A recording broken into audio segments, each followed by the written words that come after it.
രാജമലയിൽ വരയാടുകളുടെ പ്രജനനകാലം ആരംഭിച്ചു. രാജമലയിലെ ടൂറിസം സോണിൽ പുതിയതായി പിറന്ന 3-ലധികം കുഞ്ഞുങ്ങളെ വനപാലകർ കണ്ടെത്തി. വരയാടുകളുടെ പ്രജനനകാലം ആരംഭിച്ചതോടെ ഫെബ്രുവരി 1 മുതൽ മാർച്ച് 31 വരെ ഉദ്യാനം അടച്ചിടുമെന്നാണ് വിവരം. വരയാടുകളുടെ ആവാസ കേന്ദ്രമായ ഇരവികുളം ദേശീയോദ്യാനത്തിൽപ്പെട്ട രാജമലയിൽ വരയാടുകളുടെ പ്രജനനകാലം ആരംഭിച്ചു. രാജമലയിലെ ടൂറിസം സോണിൽ പുതിയതായി പിറന്ന 3-ലധികം കുഞ്ഞുങ്ങളെ വനപാലകർ കണ്ടെത്തി. കഴിഞ്ഞ വർഷത്തെ അപേക്ഷിച്ച് ഇത്തവണ ജനുവരി ആദ്യവാരം തന്നെ കുഞ്ഞുങ്ങൾ പിറന്നു തുടങ്ങിയിട്ടുണ്ട്.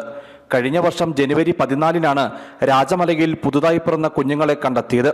ഈ സീസണിലെ വരയാടുകളുടെ പ്രജനനകാലം തുടങ്ങിയതോടെ ഇരവികുളം ദേശീയോദ്യാനം അടച്ചിടുന്നതിനുള്ള നടപടികൾ ഉടൻ ആരംഭിക്കും.